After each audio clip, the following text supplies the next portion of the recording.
Welcome to New Mexico Black Rifle Operators Union. I'm your host, Sean.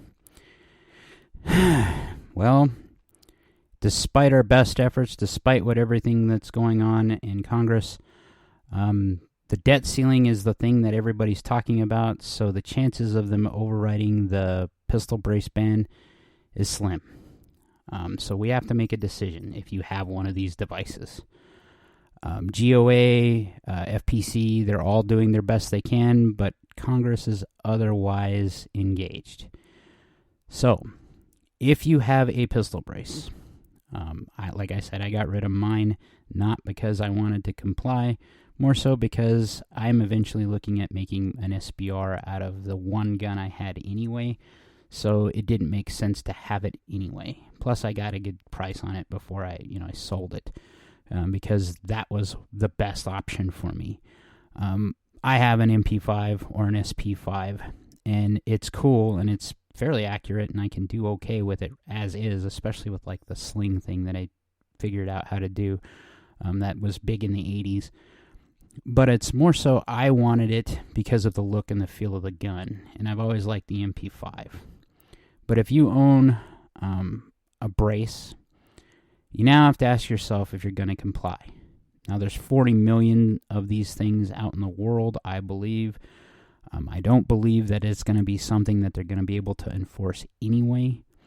And the only reason why I really got rid of it, other than I plan on making mine an SBR anyway, eventually, is I'm in a business that is kind of on the fringes, and I don't need any more government intrusion in my life.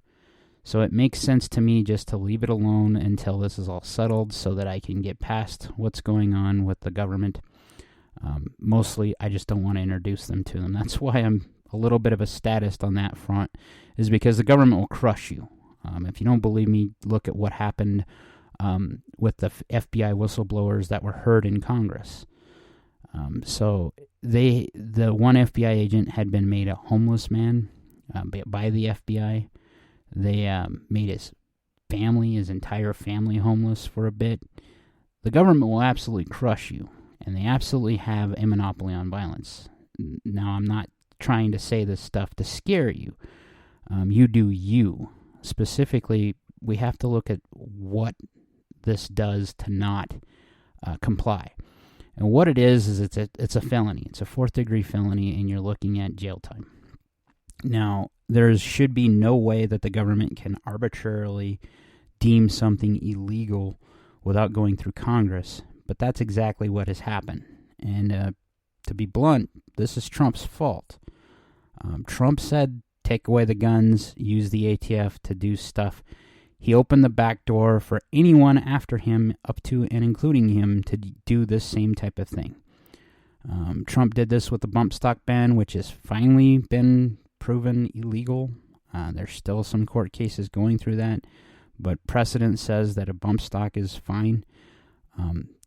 I have always thought that would be the case, but we're in this place right now, and we have until June 1st, when this ban goes into effect. Now, if you have one of these devices, you can go on and you can file a Form 1 online, and wait a year, because that's what it's going to take after they do that. There's going to be a rush of people trying to get it done this one time. Now, it shouldn't cost you the $200 tax stamp to register your firearm if you want the federal government involved in your life. So what happens when you register one of these is you have to take pictures of yourself. You have to take pictures of the gun and its configuration. You have to have fingerprints taken and sent to them, just like you would for a concealed carry in New Mexico. That part doesn't seem bad, but what goes next is it has to be put in a safe lock storage device at all times. You registering it now gives the government at any given time the option to come inspect the weapon, so they're allowed to come into your home. That's part of this stuff with the ATF that you have to be aware of.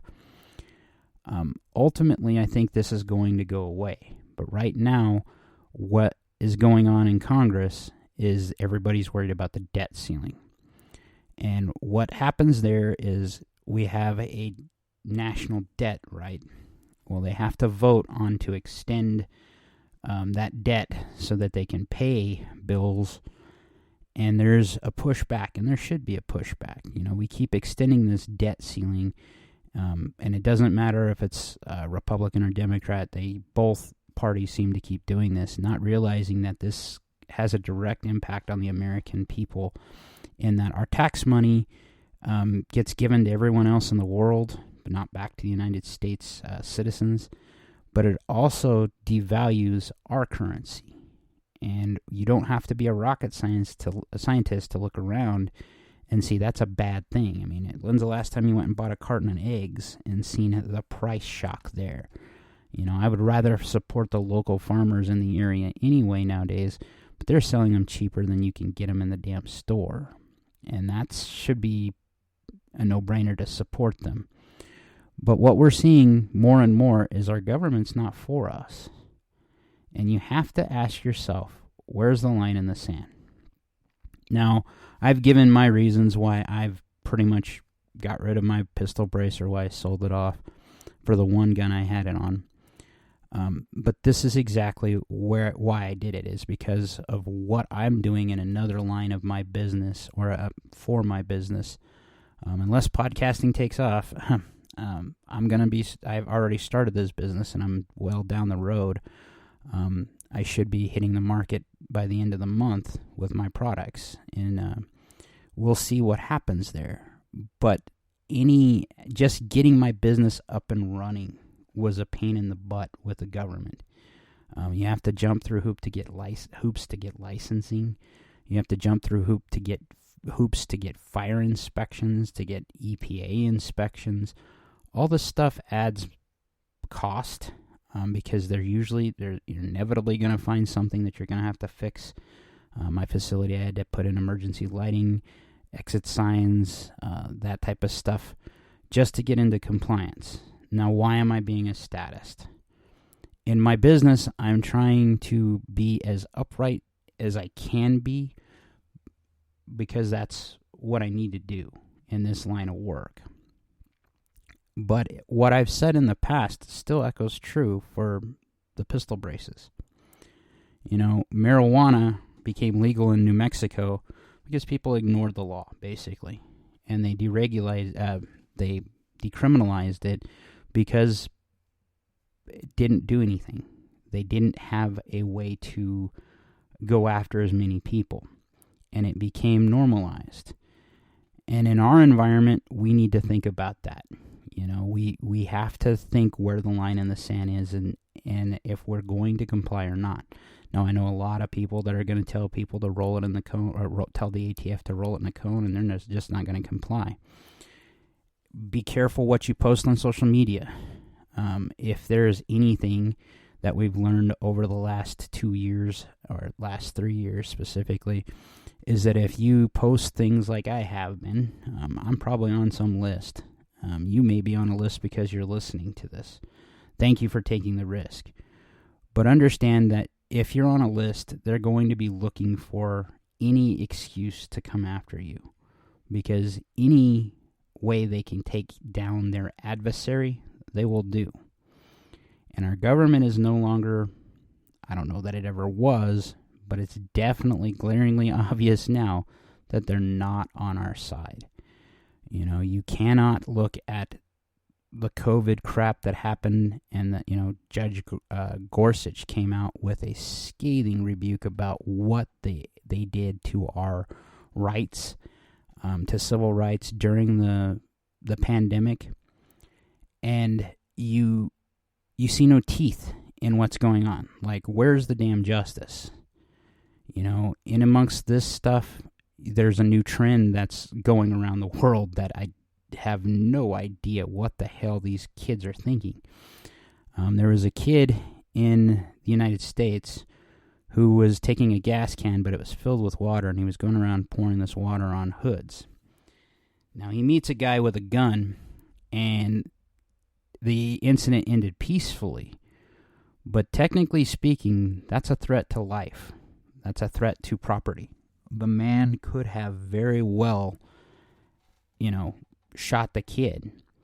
but he was smart, cool-headed enough to understand the situation after he smelt that it wasn't gasoline that this kid was pouring. Now, kids chasing clout on the internet is stupid. In the UK right now, there's a very popular trend to go opening doors and walking into houses. So you should be locking your door anyway. That goes without saying.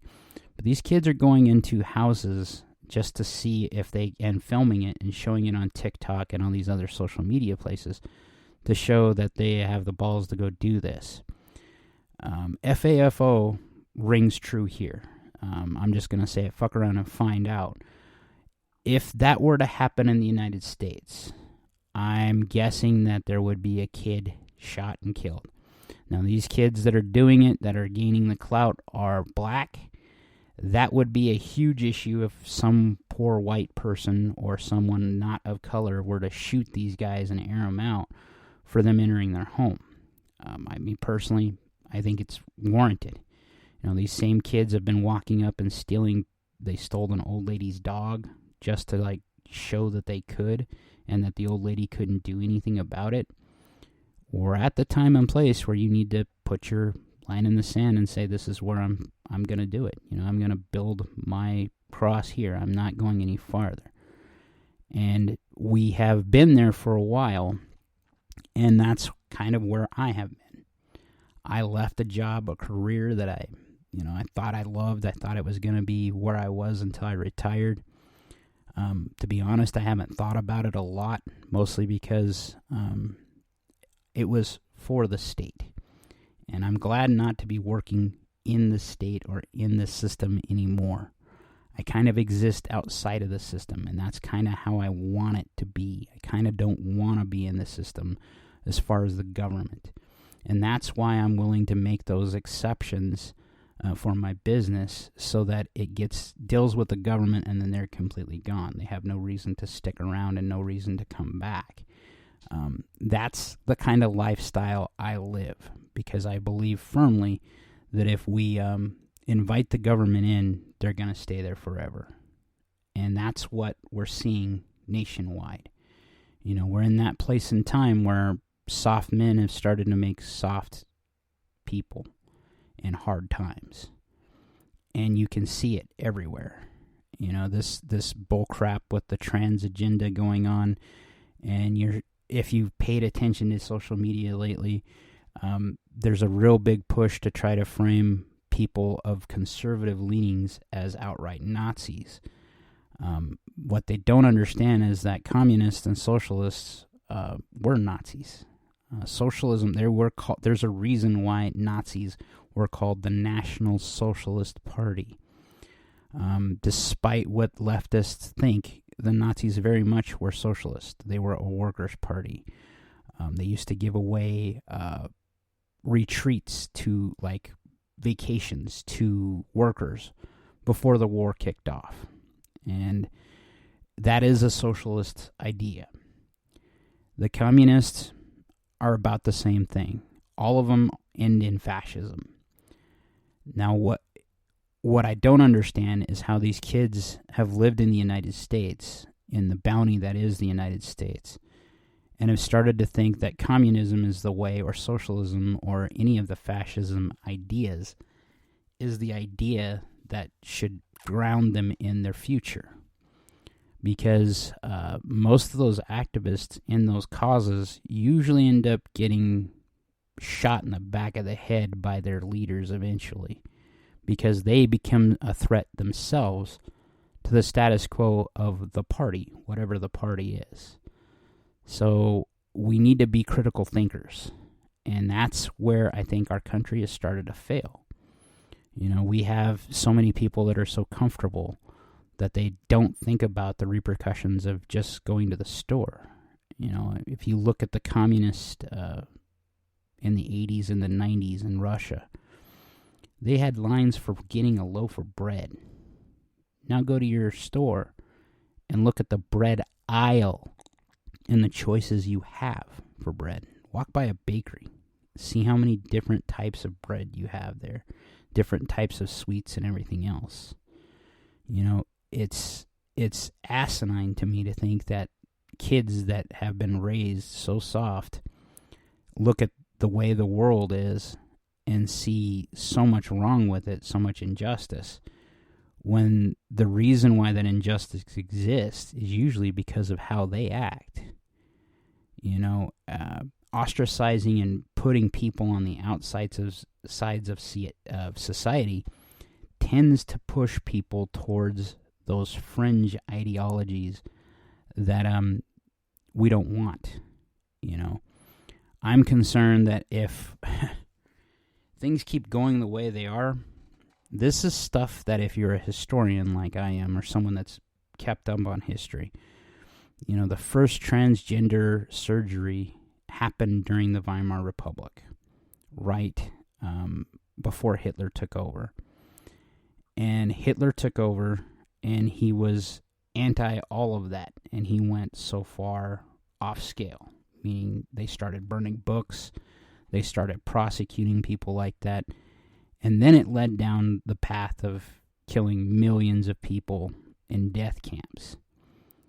We're in that place right now where we need to be very careful where we proceed. And why you hear me chuckle there for a minute is because I never thought that the United States could lead down that path. But if you look historically, we could very well end up with an authoritarian that makes Hitler look like a joke. And we would do it better. I hate to say it that way, but that's true. The United States has the apparatus to make whoever we put in power pretty damn effective at dealing with masses of people. And we're seeing it now. We're seeing the lack of leadership with Joe Biden, and we're seeing the lack of leadership when, you know, the guy goes to the G7. If you don't know what the G7 is, it's an economic pact with members of the world, mostly NATO states. And we dictate to them how the world's going to go, basically. Biden was so damn incompetent at this thing, he actually said that he built the Quad, or resurrected the Quad. If you don't know what the Quad is, that's Australia, India, Japan, and the United States. Okay? Trump did that. Give the man credit for what he did. He did resurrect the Quad. What it is it's the Pacific Ocean, or Oceania, their version of NATO. And it was resurrected under Trump. It's an economic pact more so than anything else. But it allows us to kind of get support in the Southeast Asian theater of combat, where it's looking like it's about to get hot with China. Now, I personally believe that China's going to collapse far before that, and you're seeing that in their economic situation right now. If you look at China right now, they're having a housing crisis, but it's not like what we would have had. You know, if you were in China and you took out a loan for a home, and most of the Chinese that are doing this have multiple homes, you're still responsible for that debt even if you default.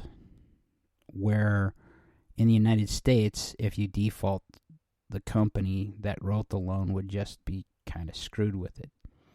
That's what causes banks to fail right away. But if they still have a way to get that money from people that shouldn't be able to pay it, and that's what the Chinese system's based on, they don't have the economic crisis we do yet.